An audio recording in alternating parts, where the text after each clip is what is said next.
Hi friends, for those who don't know me, my name is Miss Jordan and I am the Youth Education Coordinator at MOA.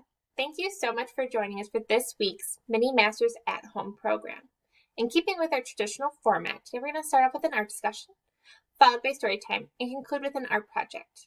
In this first video, we will have both our art discussion and story time. Then on our website, wisconsinart.org, there will be a second video in which we will have today's art project.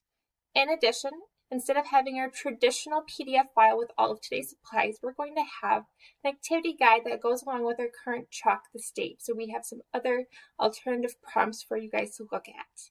So today, let's start off with our art discussion. Today's art piece is by Max Fernekes, and he's part of MOA's permanent collection. I'm so excited to show you. It goes along with our theme of communities for the week. So let's take a look. So today's piece is by Max Fernekes Jr., and it is a block print and it's called Along the London Road. Let's take a closer look and see what we first notice. What colors do you see? I notice lots of reds, oranges, browns, even blue. What do you see? Do you notice any lines in this piece? I see lots of different types of lines. I see some that are vertical, some that are horizontal, some that are crisscross, and some that are even circular. What about you? The reason why we see so many lines in this print is because it is a block print. So someone had to carve away different pieces out of a block, and then they were able to put ink on that block, and so wherever they carved away would have been white. Then the artist, Max Fernekes Jr., went back and colored in all of those empty areas. So this is considered to be a hand-colored block print. What do you see? What type of image is this? Do we see a community? Do we see a town? What does it remind you of? I know we see a few different buildings, and we see people walking, a horse carriage. Anything else? Do you notice the streets are cobblestone, instead of grass or pavement? What other details do you notice? So today's theme is all about community and different types of towns. So our story has to deal with communities as well. So let's go and read our story, and then we'll come back and look at this picture a little bit closer to see if we can make any other connections. Today we're going to be reading Welcome to Cuckooville by Susan Chandler. Again, this is written by Susan Chandler, but it is through Sky Pony Press Publishing. If anyone has any questions about the copyright information, it can be found on this page as well as this page. In addition, I would like to point out that we are able to read this story through Amazon's free Kindle download program. In addition, every book that we have read on Mini Masters at Home can all be found on the free ebook list. So let's get on with our story. Welcome to Cuckooville. In the middle of Cuckooville, there was a clock, a cuckoo clock. But behind the doors of the cuckoo clock, there was, well, nothing, not a cuckoo in sight. Instead, every hour, one of the townsfolk would run up the steps and burst through the little wooden doors, shouting out the time. How they loved being the cuckoo, especially Mrs. Gobbledygook. Lumpy plums, snuffly baps, she sang from the top of the clock. The mayor stopped and shook his head. Right. From now on, everyone takes their turn at being the cuckoo. Everyone except for you, Mrs. Gobbledygook. We don't need to know about your snuffly plums. Thank you. We need to know the time. Poor Mrs. Gobbledygook. No one in the town could understand her. Actually, it was Lumpy Plums, added a little boy called Pete, who was quite clever. Dropsy Bubbly? Asked the grocer. Squishy warts? Curried the baker. What's an ooby nooby when it's at home? Questioned the butcher. If only she could prove to the rest of Cuckooville that she was speaking gobbledygook could be useful. Then she could take her turn at being cuckoo again. One day a strange vehicle came rumbling over the hills. The townsfolk stood and stared. The vehicle stopped. Who are they? The grocer wobbled. Where did they come from? The baker quivered.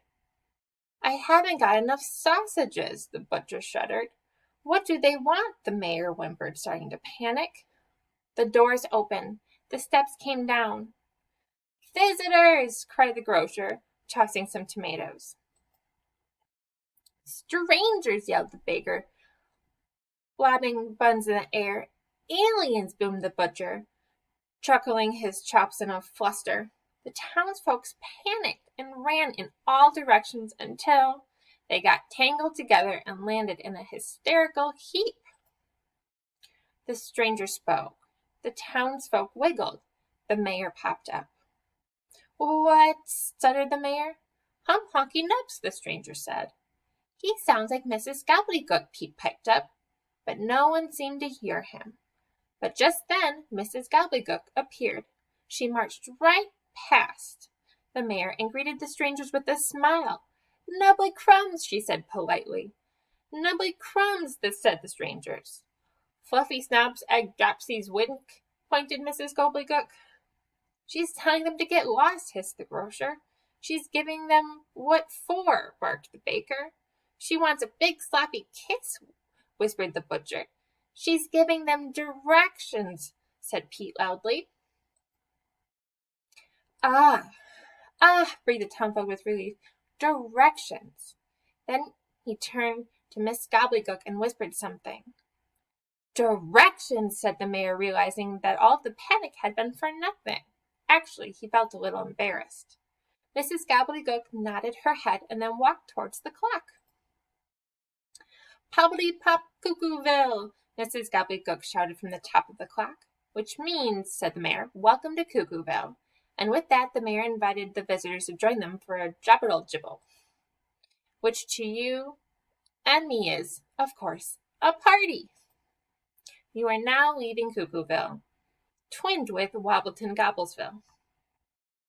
Okay, so now that we've finished our story, Welcome to Cuckooville, I wanted to come back to this print to see if we can make any other connections or realizations about this.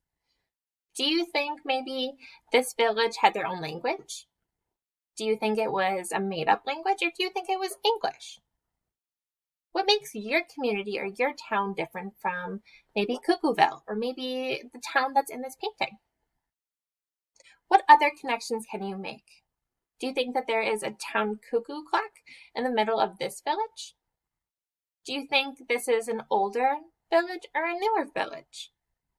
There's a lot of questions we have after looking at it and realizing it might be a real town, or maybe it's somewhere make-believe. What do you think? Once you guys are done discussing the artwork by Max Fernekes Jr. along the London Road, feel free to go to our website, wisconsinart.org, to look at the next video in which we will have today's art project.